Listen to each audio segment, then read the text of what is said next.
할렐루야 감사합니다. 오늘은 여호수아 강독 20장을 우리가 보도록 하겠습니다. 여호수아 강독 20장은 여러분들 굉장히 짧습니다. 9분, 9절. 한 절당 1분씩 해서 9분만 또 끝낼 수 있습니다. 근데 약속한 시간은 한 30분 정도에서 35분 정도 우리가 내용들을 볼 내용들이 있습니다. 이 안에. 자, 여러분들 여호수아 20장에 보면은 그 여섯 도피성이 이제 등장하지 않습니까? 도피성.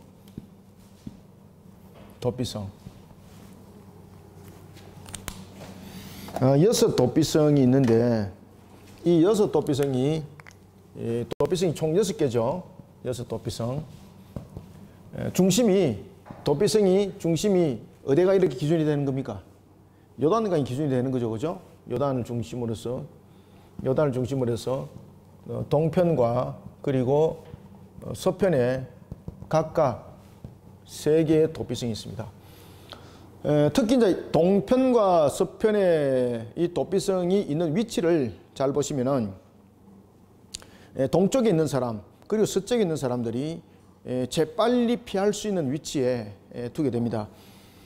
특히 이제 요단 동편에는 보면은 우리가 이제 본문에 보면은 바산이라고 나와 있죠, 그죠? 8절에 나오네요. 바산, 이런 부분들.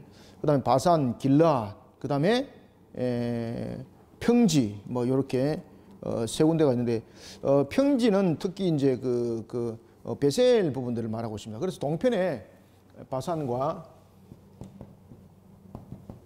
그리고 길라과 평지에 3개가 주어지고, 그 다음에 이제 서편에 또 3개가 주어지는데, 그것은 우리가 이제 잘 이미 알려진 지역들이죠. 게데스, 세겜, 헤브론. 게데스, 그리고 세겜, 헤브론. 이렇게 이제 총 6개의 도피성이 주어집니다. 근데 이 도피성이 특징이 있습니다. 도피성의 지역들의 도피성의 특징들이 있는데, 이 도피성들이 보면은 동편과 서편에 있는 이 도피성들이 특징이 있습니다. 어떤 특징들을 가지고 있는가 하면은 이 도피성이 들어가는 도착지가 모두 다 평탄한 길을 가지고 있다는 겁니다. 평탄한 길. 아시겠습니까? 도피성을 절대 계곡에 두지 못하겠습니다. 그리고 골짜기 있는 곳에 두지 못하겠습니다. 평탄한 곳에 두기로 했습니다. 왜 그렇습니까? 속히 대피하도록 어떤 장애물들. 자, 도피성은 있는데 앞에 계곡이 있으면 장애물이죠. 그러면 도피성의 의미가 있나요, 없나요? 없습니다. 도피성이 있는데 산이 놓여져 있다. 그럼 이게 장애였잖아요. 그래서 도피성에 무난히 도착할 수 있도록 전부 다 장애가 없는 곳, 장애물이 없는 곳에 이 도피성을 뒀고, 그 다음에는 또 하나는 도착지뿐만 아니라 위치입니다. 위치가 12지파에 있는 각각의 지파들이 모두 다 그 도피성에 쉽게 그들이 접근할 수 있는 위치적으로, 다시 말하면은 하나의 중심적 어떤 위치를 두는 것이 아니라 어디든지 그들이 쉽게 올 수 있는 그런 중용적 위치에 이 위치를 두게 되는 것을 볼 수 있습니다. 자, 이런 도피성이 자, 우리가 이제 공부를 하면서 이제 보겠는데, 이런 도피성이 예수 그리스도를 예표하고 있습니다. 예수 그리스도. 이야기는 많이 들었죠, 그죠? 예수 그리스도를 예표하고 있습니다. 이 도피성이. 왜냐하면은 죽은 자와 같은 자들을 살리시고, 그 다음에 또 한 도피성이 예수 그리스도 예표가 되는 가장 큰 이유가 대제사장이 있죠. 그리고 그가 도피성 안에 들어왔을 때에 그 도피성 안에서 그의 생명이 보존이 되죠. 이런 두 이유를 통해서 예수 그리스도를 예표를 하고 있습니다. 특히 이제 대제사장은 이것이 도피성에 들어온 자의 하나의, 이게 쉽게 말하면 대속의 값이 되는 겁니다. 도피성에 들어올 때는 첫 번째 고의적 그런 어떤 살인의 죄를 범하지 않아야 되는 겁니다. 그죠? 고의적 살인이 아니고 무슨 살인입니까? 부지 중에 생긴 일이죠. 부지 중에. 부지 중이라는 것은 무엇입니까? 의식하지 않은 상태에서. 그러니까 쉽게 말하면은 이게 그냥 사고인 거예요, 사고. 그죠? 늘 이제 우리가 이제 비유하기 좋은 것이 이제 그 나무꾼에 대한 비유를 하지 않습니까? 나무꾼이 나무를 달리고 도끼를 뒤로 석 들었는데 누군가가 갑자기 뒤로 지나가다 툭 맞아가지고 사망했다. 또는 도끼를 가지고 사람을 살해할 목적이 아니고 나무를 팰 목적으로 도끼를 씩 들었는데 자루가 푹 빠져가지고 저 날라가지고 뒤에 사람이 툭 맞았다. 그죠? 이거는 살인할 목적이 아니지 않습니까? 그러나 그럼에도 불구하고 그 사람이 죽었잖아요. 그에 대한 값은 반드시 있습니다. 그래서 이 도피성에는 무엇과 무엇이 이 속에 함께 있는가 하면은, 자, 여기서 안 주고 그냥 제가 할게요. 그래서 도피성에는 예수 그리스도를 예표를 하고 있습니다. 그런가 하면은 도피성에는 두 가지가 존재합니다. 이 두 가지가 뭔가 하면은 바로 첫 번째는 공이고 두 번째는 은혜입니다. 도피성은 공의적 측면에서는 고의적 살인이라 그럴지라도 일단은 사람이 죽지 않습니까? 사람이 죽은 것에 대해서 무엇을 묻는 겁니까? 값을 묻는 겁니다. 그런데 그가 도피성 안에 들어감으로써 생명이 보존되지 않습니까? 그래서 은혜라는 겁니다. 은혜. 그러면은 이 도피성에서 공의와 은혜가 동시에 작동되면서 이 부분들이 이제 대제사장의 대속과 이제 연결되게 돼 있는데, 대제사장이 그가 비록 고의적 살인을 했을지라도 그것이 고의적 살인인지 그 다음에 부지적 살인인지 부분들은 판결이 나야 되는 것이거든요. 그가 비록 고의적 살인은 범하지 아니했을지라도 그가 부지 중에 살인이 사고 가운데서 일어났을지라도 그 사람이 정말로 고의인지 그 다음에 부지 중인지 도피성이 들어오기 전에 재판합니다. 확인합니다. 확인을 다 거친 후에 그것이 고의가 아니고 부지 중이었다라는 것이 판결이 되면은 그 사람은 어디에 들어옵니까? 그렇죠. 그때 이제 도피성 안에 들어오는 겁니다. 판결할 때는 아직까지 판결이 내리지 않는 상태이기 때문에 아무도 그 사람에 대해 생명을 해할 수 없습니다. 그때에 비록 도피성에 그가 이제는 부지 중의 살인으로 인하여서 도피성에 거주할지라도 대제사장이 살아있는 동안에는 그가 그 도피성을 빠져나가지 못합니다. 왜 그런가 하면은 그로 인해서 사람이 죽었지 않습니까? 사람이 죽었기 때문에 공의에 대한 값이 있습니다. 공의에 대한 값이 있기 때문에 대제사장이 살아있는 동안에는 그 도피성에서 나가게 되면은 그는 그 고의적 살인으로 인하여서 일어났던 그 부분에 대해서 그 모든 부분들이 공소시효가 말소돼 버립니다. 그러면은 그는 어쨌든 간에 고의든 또는 죄송합니다. 고의가 아니고 어쨌든 부지 중에서 그가 살인을 범했을지라도 사람이 죽은 거잖아요. 그럼 그에 대해서 공의는 반드시 값이 있어요. 그래서 그는 도피성이 머물러야 됩니다. 누가 살았을 때까지? 대제사장이 살았을 때까지. 그런데 대제사장이 죽고 난 뒤에는 그가 이제 죄가 그 속에 면해지는데 그 죄는 누가 대속하게 되는 겁니까? 대제사장이. 그래서 이 도피성이 예수 그리스도를 예표하고 있는 겁니다. 예수 그리스도를 예표하고 있는 겁니다. 그래서 대제사장이 죽게 되면은 그는 도피성에서 빠져나가서 이제 자유한 자가 될 수 있는데, 대제사장이 살아있는 속에는 그 도피성을 빠져나가게 되면은 그는요 고의로 죽인 것과 똑같이 부지 중에 죽였을지라도 사람을 죽인 것으로 인해서 그의 생명 보존받지 못합니다.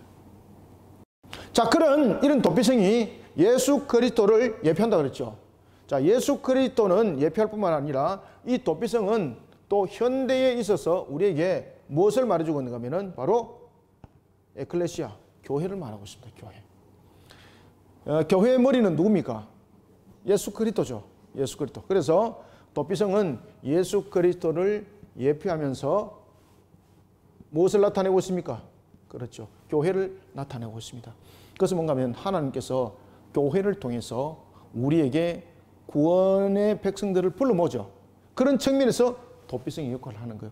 죽은 자와 같은, 그러니까 죽은 자, 예수 그리스도를 믿지 않는 믿음 속에, 예수 그리스도를 믿지 않는 속에 있는 자들은 그 자신들의 죄로 인해서 이미 죽은 자들이죠.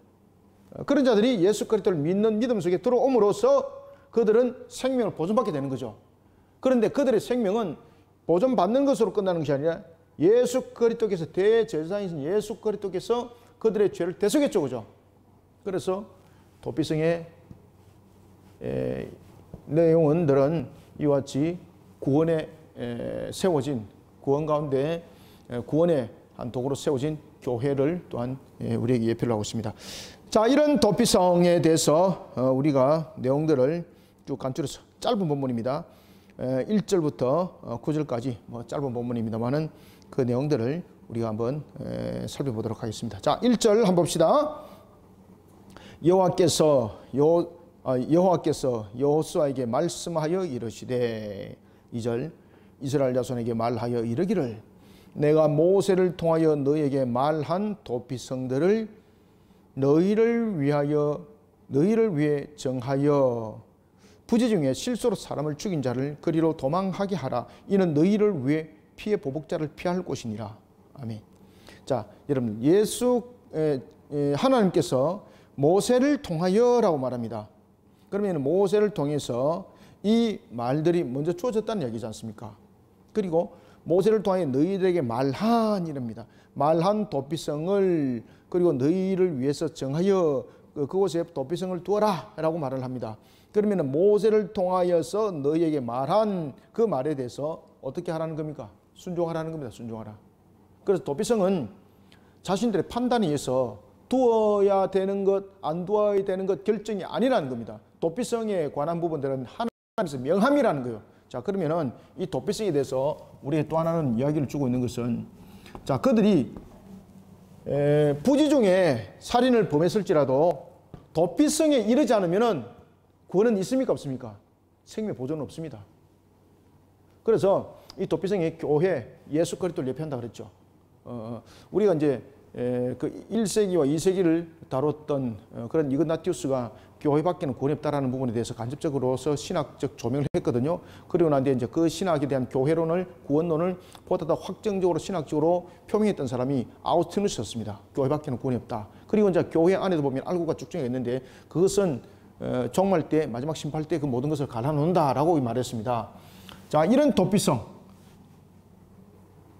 결국은 도피성은 생명에 보존받는, 다시 말하면 구원과 관계 있는 거지 않습니까? 구원.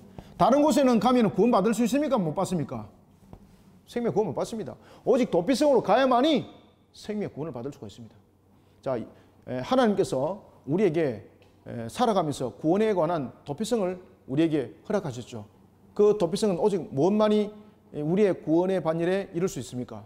예수 그리스도입니다. 예수 그리스도. 예수 그리스도.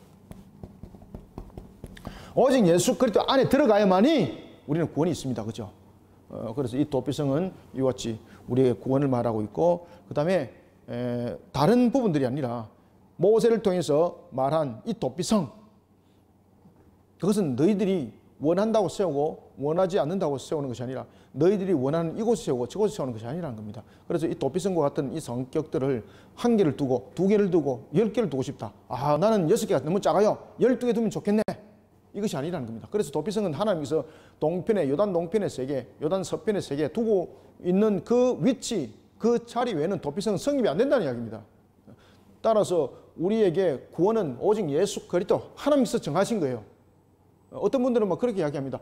야, 예수 그리스도만이 구원이라고 말하면은 좀 그건 너무 이기지 않느냐. 뭐 부처도 있고 모하메드도 있고 뭐 다른 종교 여러 가지 있는데 그렇게 해서 전부 다 하나님으로 연결시키면 안 되나. 그런 이야기 많이 들으셨죠. 그죠? 하나님은 그러면 신은 한 분인데 이 신이 구원의 루트를 많이 만들었다는 거죠. 많이 만들었다는 거죠. 그죠? 자, 그런 유사적 교리를 가르치는 것이 바로 로마 가톨릭이기도 합니다. 그죠? 그래서 이제 절간과도 교류를 하고 있습니다. 하나님께서 우리의 구원의 길을 조명하신 것은 오직 한 길, 예수 그리스도입니다. 그래서 우리가 종교적 측면에서 어떤 이기적인 발상 속에서 이것을 말하는 것도 아닙니다. 그리고 예수 그리스도를 믿는 믿음은 종교 행위가 아닙니다, 여러분들. 우리의 생명입니다, 생명. 우상 숭배자들이 많이 생기다 보니까 그것을 구별하여서 종교적으로 이제 이것을 구별하는 측면에서 종교라는 단어가 등장한 것이지, 실은 이 종교라는 것이 성립이 될 필요가 없는 겁니다. 그리고 성립될 이유도 없습니다. 그죠? 종교라는 것은 많은 우상 숭배자들이 생겨난 가운데서 생긴 하나의 이 단어가 종교라는 것이지, 원래 기독교는 여러분 종교라는 측면에서 설명하면 안 되는 거예요. 원래 기독교는 오직 하나님께서 우리에게 허락하신 한 길만이 있었는데 다른 것들은 전부 다 사람이 만들어낸 거잖아요. 그죠? 그리고 이걸 갖다 가지고 통치가지고 종교로 설명되어지는 거예요. 하나님께서는 도피성, 오직 예수 그리스도를 통해서만이 도피성을 말씀하셨습니다. 그 길만을 허락했습니다. 이것은 우리가 인위적 문제로서 만들어질 수 있는 문제가 아닙니다. 자, 여섯 도피성을 하나님께서 말씀하셨죠. 그런데 그들이 8가지 도피성을 만들었다. 하나님께서 허락하신 장소 외에 2곳이 더 만들었다. 그럼 그 2군데 도피성은 효력이 있을까 없을까요? 효력 없습니다. 아시겠습니까? 그리고 요단 동편과 서편에 세계를 둔 이유가 있습니다. 그것은 자, 여러분 보십시오. 기업의 분배는 동편이 많이 받았나요? 서편이 많이 받았나요? 서편이 많이 받았죠. 그러면 균형적 측면에서 따진다면은 동편에 3개 두든지 서편에 3개 두든지 이렇게 하면 안 되죠. 동편에 한 2개 주고 서편에 4개 주든지, 맞죠? 아니면 동편에 1개 두고 뭐 서편에 뭐 5개 뭐 다 주든지 이렇게 돼야 되잖아요. 왜 그런가 하면 기업의 분배를 많이 받았잖아요. 그런데 그러지 않습니다. 이 강을, 요단강을 중심으로 이곳에 만약에 4개를 뒀다, 5개를, 6개를 다 뒀다. 그러면 이 서편에 있는 사람들이 이 강을 건너기 전에 그 가족들에 의해서 처죽음을 당할 수 있는 거죠. 그래서 기업의 분배를 많이 받은 것이 중요한 것이 아니라 강을 중심으로 어떻게 속히 대처할 수 있는가라는 부분에서 동편에 3개, 서편에 3개를 둔 거예요. 이해되셨죠? 자, 이렇게 이제 6성읍을 둡니다. 그래서 모세를 통하여 너희에게 말한 도피성들을 너희를 위해 정하여 부지 중에 실수로, 자, 실수로라는 것이죠. 부지 중에 실수로. 도피성을 세운 목적은 바로 무엇입니까? 억울한 죽음을 막기 위한 것이죠. 부지 중에 실수로 사람을 죽인 자를 그리로 도망하게 하라. 그래서 이 도피성에 계속 그가 머물러 있어야 될 이유, 사람이 부지 중에 죽었을지라도 죽은 것에 대한 것은 반드시 값이 있습니다. 그건 공의의 값을 묻는 겁니다. 아시겠죠? 그래서 제사장이 살아있을 동안에는 그가 도피성에서 빠져나오면 안 됩니다. 왜냐하면 고의가 아닌 부지 중이라도 죽은 사람의 값이 있습니다. 그죠? 그래서 그 값을 반드시 또 묻습니다. 부지 중에 실수로 사람을 죽인 자를 그리로 도망하게 하라. 이는 너희를 위해 피의 보복자를 피할 곳이니라. 자, 그리고 이제 도피성을 또 둔 이유는, 두 번째는 이와 같이 부지 중에 살인을 범했을 때에 그가 고의로 살인을 범하지 않지 않습니까? 그러나 그럼에도 불구하고 그 사람의 생명을 보존받는 측면입니다. 자신이 생명을 해하기는 했지만은 자신이 고의라는 측면이 아니었지 않습니까? 그러면은 어떤 문제가 생기는가 하면은 이 사람이 고의성이 없었습니다. 그런데 그 가족들이 니로 인해서 우리 가족이 죽었다, 이래서 이 사람을 해쳐버렸습니다. 그러면 어떤 문제가 생기겠습니까? 보복에 피를 났습니다. 우리 가족이 고의로 한 것이 아닌데 너희는 우리 가족을 고의로 죽였네? 또 보복이 또 일어나는 거예요. 너가 우리 가족을 보복했으니 우리 가족을 보복한 너희들 용서하지 않겠다. 그러면 범위가 엄청나게 넓어지죠. 그죠? 계속해서 넓어지면서 이건 완전히 부족 간에, 족속 간에 전쟁이 되어버릴 수가 있습니다. 그래서 하나님께서 피해 보복을 방지하기 위해서 이 도피성을 허락하시며, 이제 이래 계시죠? 사람들은 일반적으로 그냥 도피성 그러면은, 고의적 살인으로 인한 사람이 그 생명을 보존받기 위해서 도망가도록 허락되어진 곳, 뭐 이렇게 정도로 외우지 않습니까? 이 범위를 하나 더 넘어서서 무엇입니까?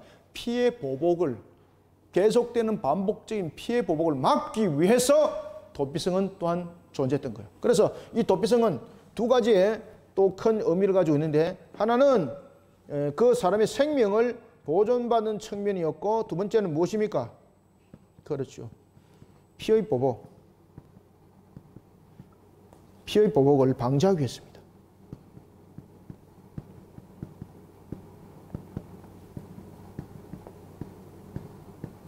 계속해서 이 피해 보복들이 일어나게 되면은 이 문제는 끊임없이 가는 겁니다. 그죠? 그래서 6절에, 4절에 보면은 이 성읍들 중에 하나에 도피하는 자는 그 성읍에 들어가는 문어귀에 있어서, 자, 여기 이제 무슨 말인가 하면은 앞에 제가 서두에 말씀드렸던 겁니다. 성읍이 도피성이 눈에 보입니다. 그리고 도피성은 분명히 평탄한 길로 만들어져야 된다 그랬습니다. 그죠? 신속히 도피할 수 있도록 장애물이 없어야 됩니다. 만약에 그곳에 장애물을 의도적으로 뒀다면요, 그 사람은 그 사람을 해하려고 했던 의도적 부분들이기 때문에 반드시 그 사람의 값이 있습니다. 그런데 오늘 본문에 보면은 그 사람이 도피성에 눈에 보인다 그래서 마음대로 못 들어간다는 이야기입니다. 그 성문어기에 반드시 머물러서 장로로부터, 그 다음에 제사장로부터 신문을 받고 재판을 받습니다. 자, 4절 봅시다. 이 성읍들 중에 하나에 도피하는 자는 그 성읍에 들어가는 문어기에 서서 그 성읍의 장로들의 귀에 자기의 사건을 말할 것이요. 자, 여러분들 이 내용들의 이제 대체로 보면은 이제 장로들이 어떤 성격을 가지고 있습니까? 여기서 이제 장로와 여기서 보면은 그 제사장이 여기 또 등장하거든요. 재판을 하는 부분에 대해서 그 당시에 이제 대제사장이란지 이런 부분들이 재판장이 되는 것이거든요. 그러면은 여기서 예를 들어서 그냥 우리 현대에 한번 비춰봅시다. 예를 들어서 이 장로, 성문에 있는 성읍에 있는 장로와 그리고 제사장의 역할들이 어떤 역할들인가 한번 잠깐 보시면은, 지금으로 보면은 이 장로는 어떤 모습이겠습니까? 검사. 그러고 제사장과 대제사장은 누굽니까? 그렇죠. 일단 일종의 판사면 되죠. 판사. 그 다음에 이제 성어기는 어떤 것입니까? 판결을 받는 재판장입니다. 재판장. 그래서 문어기, 성어기, 문어기라고 이렇게 하는 것이 낫겠죠. 그죠? 그러니까 이 사람이 도피성 안에 들어가려면은 판결 선고를 받아야 된다는 이야기입니다. 판결 선고. 그러면 판결 선고를 받으려면은 조사가 돼야 된다는 이야기예요. 그때 이 사람 이야기만 안 듣습니다. 그 사람이 어느 고을에 살고 신분까지 전부 다 확인이 다 돼야 됩니다. 그러면은요, 이 부분 가지고 직접 그 조사를 하는 겁니다. 이해되셨죠? 그러면 재판 날짜가 뭐 쉽게 일주일 만에 끝날 수도 있지만은 한 달도 갈 수 있는 경우도 있겠죠. 그죠? 먼 거리였었다면은. 그래서 도피성을 세 군데 둔 거예요. 세 군데. 이해되시죠? 이 도피성을 세 군데 두면서 충분하게 한 일주일 정도 또는 보름 정도 되면은 재판을 할 수 있는 그런 증거를 확보할 수 있는 에리어가 전부 다 정해져 있었습니다. 장로에게 그 내용들을 세세하게 이야기를 해야 되는 겁니다. 그럼 장로 일종의 검사가 돼가지고 이 사실이 맞는지 안 맞는지 조사를 하겠죠. 그죠? 그럼 조사를 해서 제사장에게 이야기를 하게 되면 제사장은 그걸 다 듣습니다. 듣고 난 뒤에 판결이 내리고 난 뒤에, 그리고 고의성이 만약에 인정된다면은 그는 도피성에 들어오지 못합니다. 그러면 그는 그 피해값으로 그는 죽는 겁니다. 그런데 부지중해라는 것이 확인이 되면은 이제 도피성에서 보호를 받는 겁니다. 언제까지? 대제사장이 살아있는 동안에 말입니다. 대제사장이 살아있는 동안. 왜? 그가 부지중해 살인을 했을지라도 사람이 죽은 것에 대한 값은 반드시 묻거든요. 그래서 대제사장이 자신의 대속의 값이 되는 겁니다.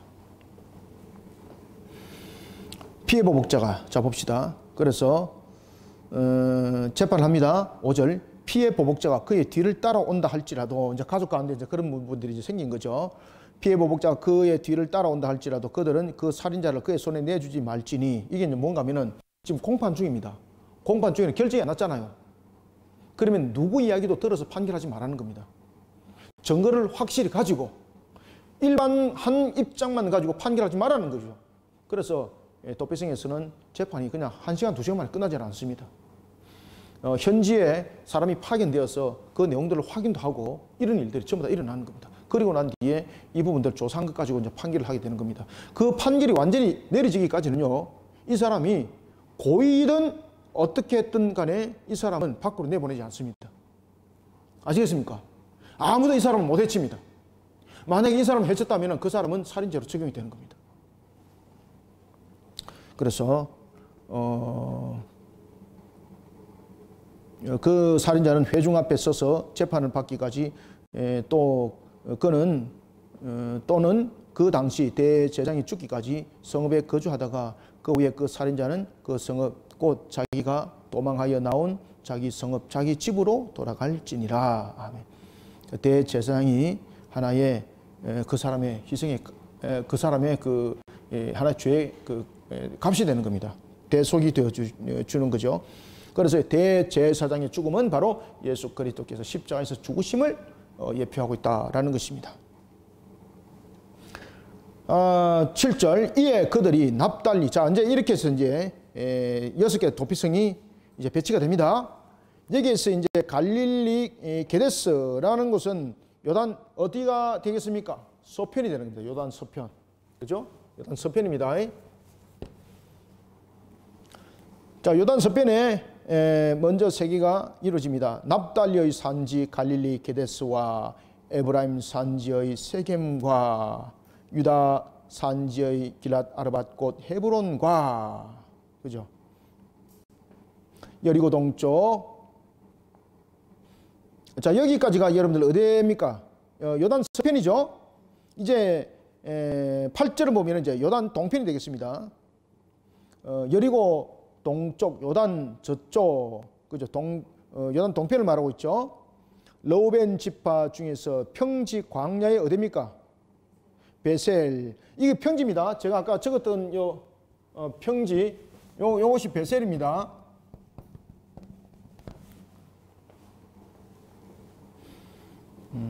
베셀과 갓 지파 중에서 길랏 라못과, 그죠? 길랏 라못과 므나세 지파 중에서 바산 골란이라.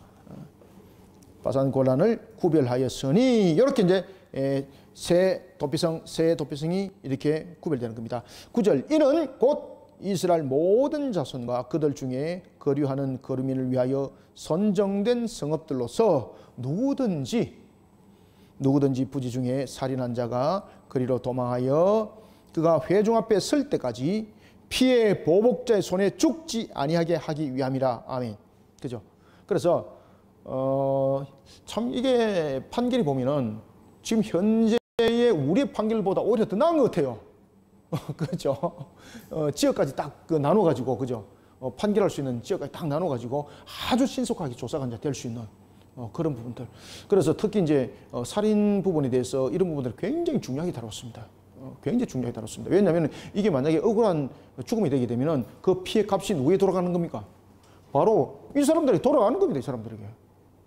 그러니까 공의롭고 정의롭고 정말로 공의에 입각한 판결이 주어져야만이 하나님 보시기에 그 모든 것은 바르게 되는 거죠. 그래서 여기서 말하는 장로들과 제사장은 바로 하나님 편에서 하나님의 대리자로서의 그 역할들을 감당하는 것인 거죠. 그렇기 때문에 모든 것은 공의롭게 돼야 되는 겁니다.